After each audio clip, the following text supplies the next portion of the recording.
Bonjour, aujourd'hui j'aimerais vous parler un petit peu de diététique et d'alimentation parce que je sais que ce sont des questions qui reviennent.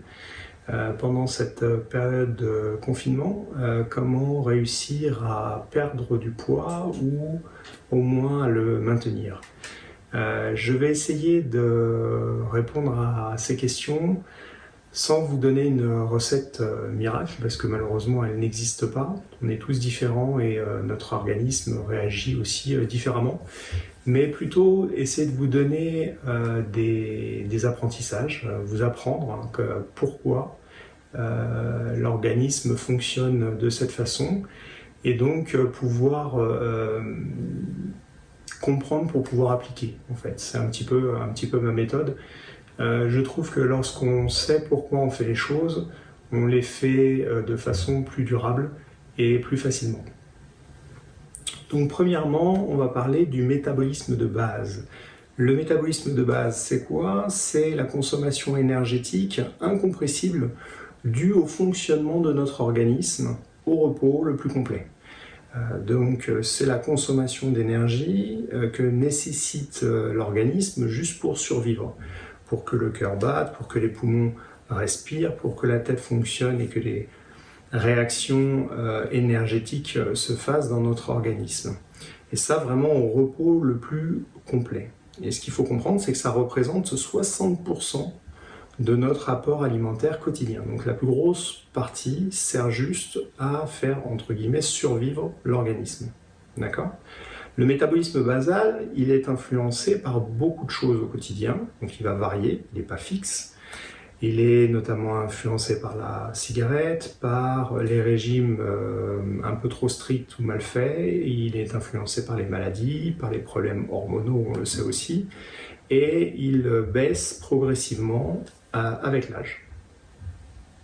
Donc ça, c'est quelque chose d'inéluctible et d'incompressible. Par contre, on sait que ce métabolisme de base, on peut l'améliorer, le rehausser, en augmentant notre masse maigre active. La masse maigre active, c'est quoi? Ce sont nos muscles. D'accord? Donc plus une personne a de muscles, plus son métabolisme va être important. Et donc plus elle va consommer d'énergie sans rien faire.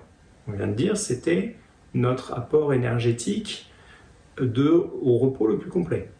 Oui, mais même avec une masse musculaire plus importante, on va consommer au repos plus d'énergie que sans.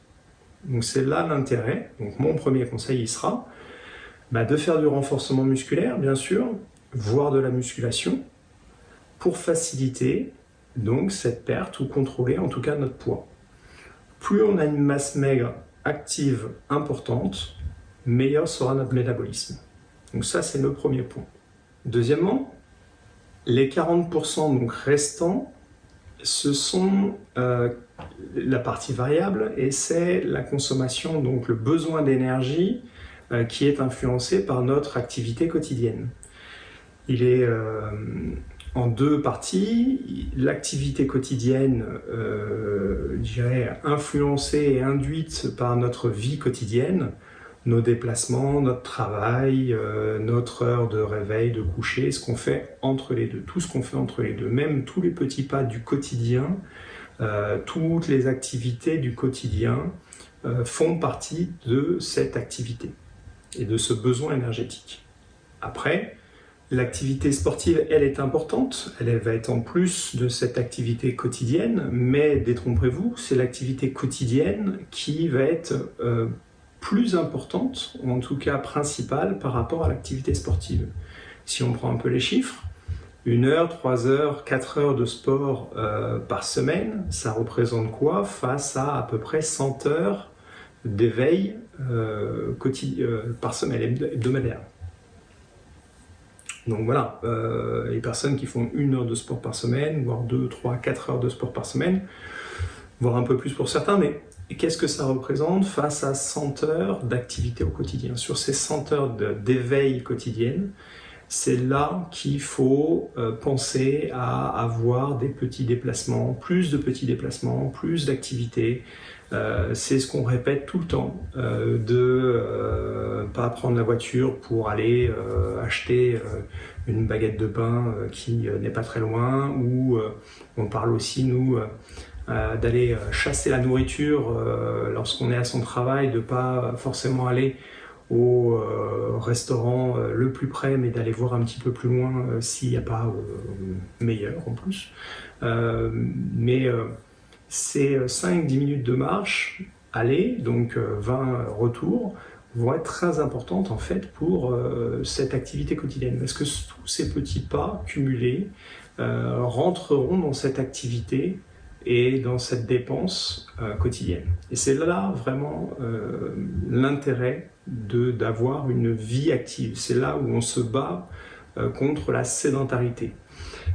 S'il n'y a pas, on parle de ces fameux 10 000 pas par jour, mais s'il n'y a pas ces fameux 10 000 pas par jour, l'organisme n'a pas assez de dépenses vis-à-vis des apports. Et en plus, il y a d'autres problèmes qui sont liés à la sédentarité, qui sont liés à nos muscles, à nos articulations, qui n'ont pas assez de mouvement dû à notre quotidien pour que l'on soit en bonne santé et sans toutes les problématiques que l'on connaît de dos, de muscles qui se rétractent, etc., etc.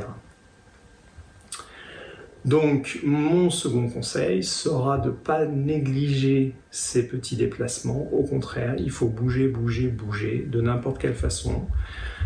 Monter des marches, les petits travaux ménagers, le jardinage, le bricolage. Si ce n'est pas du sport, il y a énormément d'autres choses qui sont possibles et qui sont intéressantes. D'accord ? Dans le confinement, la sortie quotidienne qui est autorisée, quand elle est autorisée, quand on peut le faire, on sait qu'il ne faut pas cumuler les deux, mais quand on peut avoir cette sortie, cette marche quotidienne, elle va être très intéressante, elle va être très importante, parce que si je reviens sur les 10 000 pas et qu'on transforme les 10 000 pas en kilomètres, on va être aux alentours de 6-7 kilomètres, d'accord ? En fonction de la taille des pas, mais on est à peu près à 6-7 kilomètres. Et on marche sur une marche normale à peu près à 5-6 km/h. Donc on voit qu'avec 1 heure de marche, on est à peu près à nos 10 000 pas. Donc sans activité du quotidien, on est déjà à nos 10 000 pas. Ou plutôt, grâce à tous les petits pas aussi du quotidien, plus cette heure ou à peu près 1 heure de marche à l'extérieur, on sera forcément au-dessus des 10 000 pas. Et donc, on va pouvoir plus facilement ajouter des dépenses vis-à-vis des apports et donc faire pencher la balance dans le bon sens. Enfin, nous savons que la prise ou la perte de poids ne dépend pratiquement que de la quantité des aliments que nous allons manger. La qualité de ces aliments et la diversité va nous mettre en bonne santé. Il va optimiser, si je peux le dire comme ça, il va optimiser notre organisme, ce qui va nous permettre d'avoir une belle peau, de beaux cheveux, que notre organisme aille bien, que les hormones soient présentes, etc. Tous les petits détails. Mais le poids et la gestion du poids va se faire pratiquement uniquement sur la quantité des aliments, ou en tout cas leur valeur énergétique. Si ce n'est pas la quantité, ça va être en tout cas la valeur énergétique des aliments. On sait qu'il y a des aliments qui coûtent un peu plus cher en calories que d'autres. Donc, on voit tout de suite qu'il va falloir faire attention à certains aliments et que d'autres, au contraire, vont pouvoir prendre plus de place dans notre alimentation pour aussi jouer sur la satiété et le plaisir de manger et le besoin de manger une certaine quantité. D'accord ? Mais si on regarde les choses purement techniquement, on pourrait manger vraiment n'importe quoi, du moment que la valeur énergétique de ce n'importe quoi soit inférieure ou égale en tout cas à nos besoins, on ne prendrait pas de poids. C'est ce qui se passe chez beaucoup de personnes qui mangent pas si bien que ça et qui pourtant ont un poids assez stable. D'accord ? Donc, si on prend plutôt les choses dans le bon sens, ça veut dire qu'on peut manger à peu près ce qu'on veut.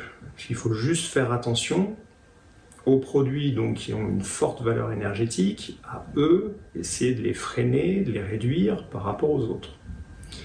Mais ça va nous permettre de jouer comme ça sur le côté aussi plaisir et pas le côté restriction de tout, la cuisine comme on prenait pendant un certain temps, vapeur, micro-ondes, poissons, légumes, etc. Non, l'alimentation doit être diversifiée, on doit se faire plaisir parce que c'est aussi important pour la tête, mais il faut juste contrôler un petit peu ses quantités alimentaires et contrôler les produits qui ont une forte densité énergétique dedans.